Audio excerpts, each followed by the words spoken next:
ভগবানের দেওয়া দাও, তাহলে সব জিনিস তো ভগবানকে অর্পণ করা যাবে না। যেগুলো সাত্বিক আহার সেগুলোই একমাত্র ভগবানকে সেবা দিতে হবে। রাজস্বিক আমিষ জাতীয় যেগুলো খাদ্য ওগুলো ভগবানকে দেওয়া যাবে না। ওগুলো হাতে নিয়ে বলতে হবে, প্রভু এখান থেকে আমার লোভ লালসা কবে দূর হবে, এখান থেকে আমার এই মনটা কবে দূরে যাবে, কবে আমি সাত্বিক আহারে আহারি হতে পারবো, কবে তোমার চরণে আত্মনিবেদন করে তোমার চরণে দাসত্ব হতে পারবো, কবে আমি সাত্বিক আহার করতে পারবো।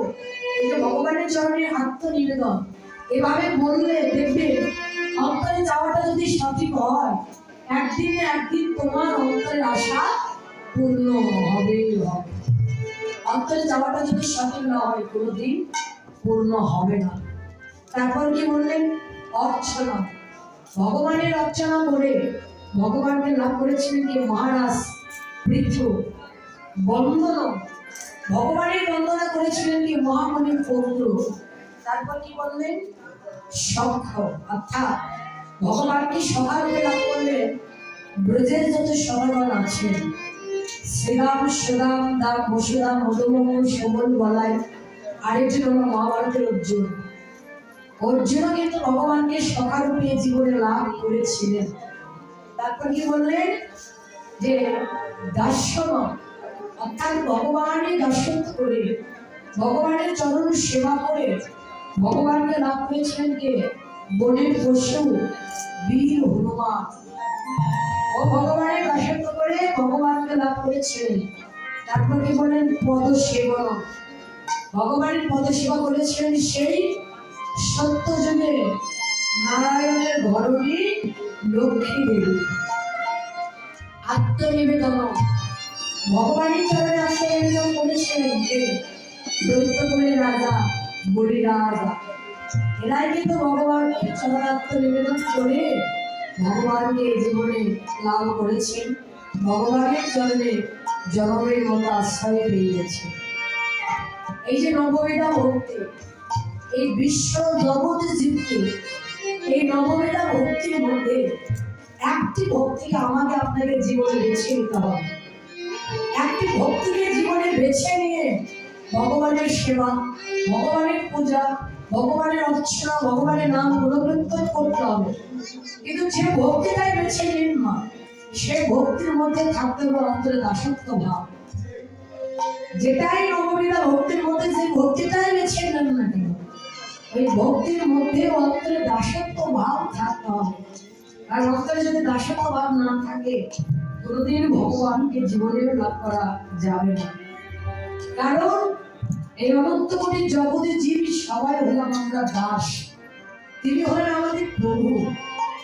কিন্তু এটা তো ভুলেই গিয়েছি যে কৃষ্ণের নিত্য দাস জীব তাহা বলে গেল, এই মায়ার জাল তার গলায় বাঁধিল। আমরা কিন্তু ভুলে গিয়েছি আমরা যে ভগবানের দাস। এই যে সাধারণ জগতে জীব, আমরা জীবনে এই যে সংসারে আদি দৈবিক, আদি ভৌতিক, আধ্যাত্মিক এই যে পিতার জ্বালা যন্ত্রণা এই জীবনে ভোগ করি।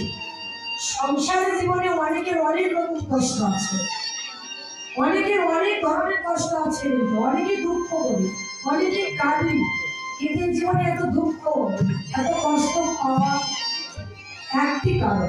আমরা কেন পাই না? দেখবেন যার জন্য সুন্দর পৃথিবীতে এসেছি এই জীবনে তার কথাই ভুলে গিয়েছি। যার জন্য সুন্দর পৃথিবীতে এসেছি, যার জন্য এমন সুন্দর ভজনযোগ্য এই মনুষ্য কুলে জন্ম পেয়েছে, এই জীবনে তার কথাই ভুলে গিয়েছি। তার তো দুঃখ পাবই, তার তো কষ্ট পাবই। কষ্ট না পেলে, আঘাত না পেলে আমরা তো কারো কথা মনে রাখি না। যে আপনাকে ভালোবাসা দিবে তার কথা কিন্তু জীবনে আপনি মনে থাকবে না। যে আপনাকে কষ্ট দিবে, যে আঘাত দিবে তার কথাই কিন্তু মনে থাকবে। তাই বললেন ওই নিচে মায়ার সংসারের কথা আলোচনা না করে, ওই কথাটুকু শ্রবণ না করে তোমরা যদি পারো ভগবানের লীলা কথা শ্রবণ করো। যে যখন যেটুকু সময় পাবে সেটুকু ভগবানের ভাগবত কথা ভক্তি সহকারে শ্রবণ করে।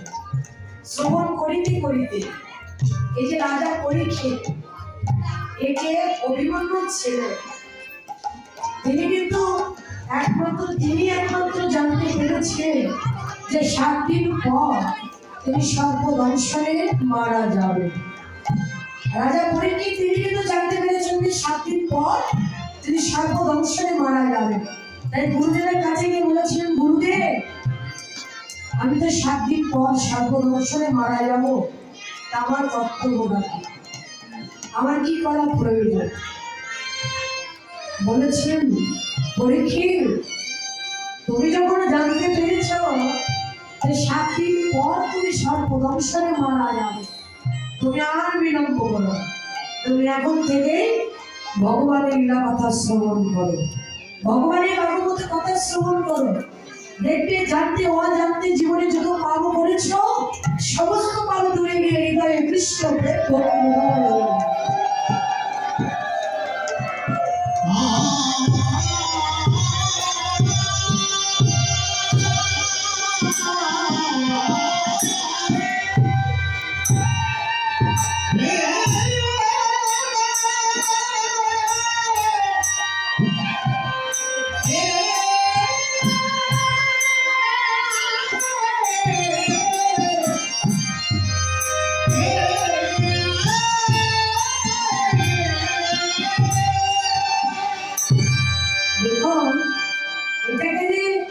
শুধু রাজা পরীক্ষিতে বলেন তা কিন্তু না বাবা, এটা এই অনন্তমণি জগতে জীবকে আমাকে আপনাকে উদ্দেশ্য করে বললেন যে জগতে জীব 7 দিন, মাত্র 7 দিন, 7 দিনে যে 1 সপ্তাহ, এটাকে কেউ জানি মা বললেন এই 7 দিনের মধ্যে কে কখন এই মায়াময়ী সংসারে ছেড়ে ছিল জনমের মতো বিদায় নিয়ে যাওয়া, এটা কিন্তু কেউ জানে না। আমাদের বিশ্বাসের কখনোই বিশ্বাস, কদারূপ অবিশ্বাস, এই বিশ্বাস কখন তার সঙ্গে বিশ্বাসঘাতকতা করবে এটা কিন্তু আমরা কেউ জানি না বাবা। 7 দিনে যে 1 সপ্তাহ, 1 সপ্তাহের মধ্যে কোন দিন কখনো জনমের মতো বিদায় নিয়ে চলে যাবো, এটা আমরা কেউ বলতেও পারবো না, বুঝতেও পারবো না। তাই আমাদের যে যখন যেটুকু সময় পাবো আমাদের ভগবানের লীলা কথা, ভগবানের ভাগবত কথা, এই আজকে রাত এখানে যে কয়জনই আছে এই কয়জন মিলে যে ভগবানের লীলা কথা শ্রবণ করছে, আজকের এই রাত আগামীকাল আবার আসবে। এখনকার যে সময়, এই সময়টা আগামীকাল আবার আসবে। কিন্তু একটি জিনিস ভেবে দেখেছেন, আগামীকালের রাত এই সময়টা আমার জীবনে আসবে কি আসবে না? আগামীকাল এই সময়টা সবাই ঘুমাবো, কেউ তো এখানে রাত থেকে ভগবানের লীলাকথা শ্রবণ করবো, বলা তো যায় না। ওই ভোগটা যদি আমার জীবনে সারা জন্মের মতো হয়ে যায়, আমার এই জীবনে এমন সাধকের বৈষ্ণব ভক্তের সঙ্গ যদি আর না হয়, এমন ভগবানের লীলা কথা, ভগবানের ভাগবত কথা শ্রবণ করা যদি না হয়, জগতে জীবনে সব কিছু বলা যায় কিন্তু ভাগ্যের কথা কখনোই জীবনে বলা যায়। তাই সুযোগ পেয়েছি, সময় পেয়েছি, আত্ম অহংকার ভুলে গিয়ে হে ভক্ত একবার কৃষ্ণ বলে হরি বলে তুমি ভক্তের ছাড়ো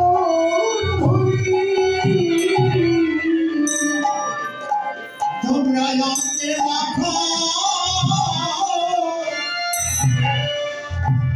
ভক্তের ছাড়া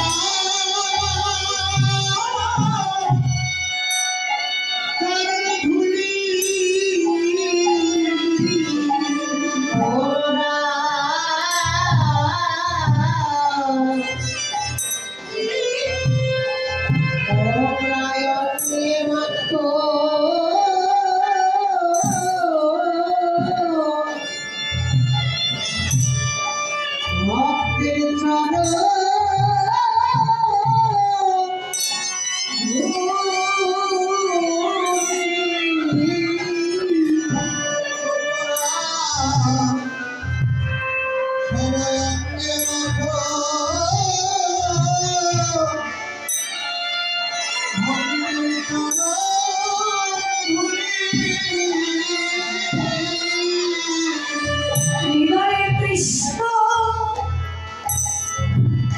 প্রেমে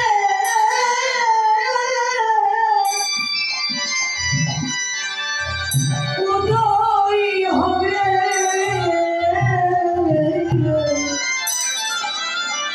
গঙ্গায়ঙ্গের মাতো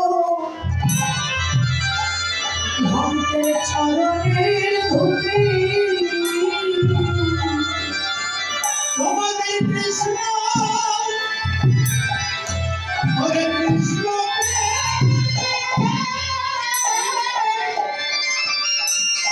Krishna, Uday Hare, তোমরা আমাকে ডাকো, ভক্তের চরণ ধুলি। ও হরে কৃষ্ণ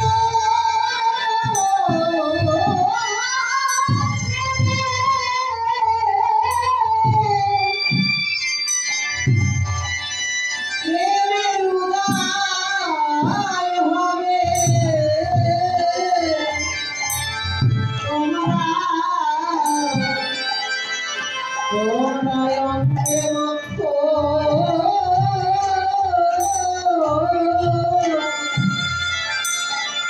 ভক্তের চরণ ধুলি। হৃদয়ে কৃষ্ণ প্রেমে উদয় হবে ভক্তের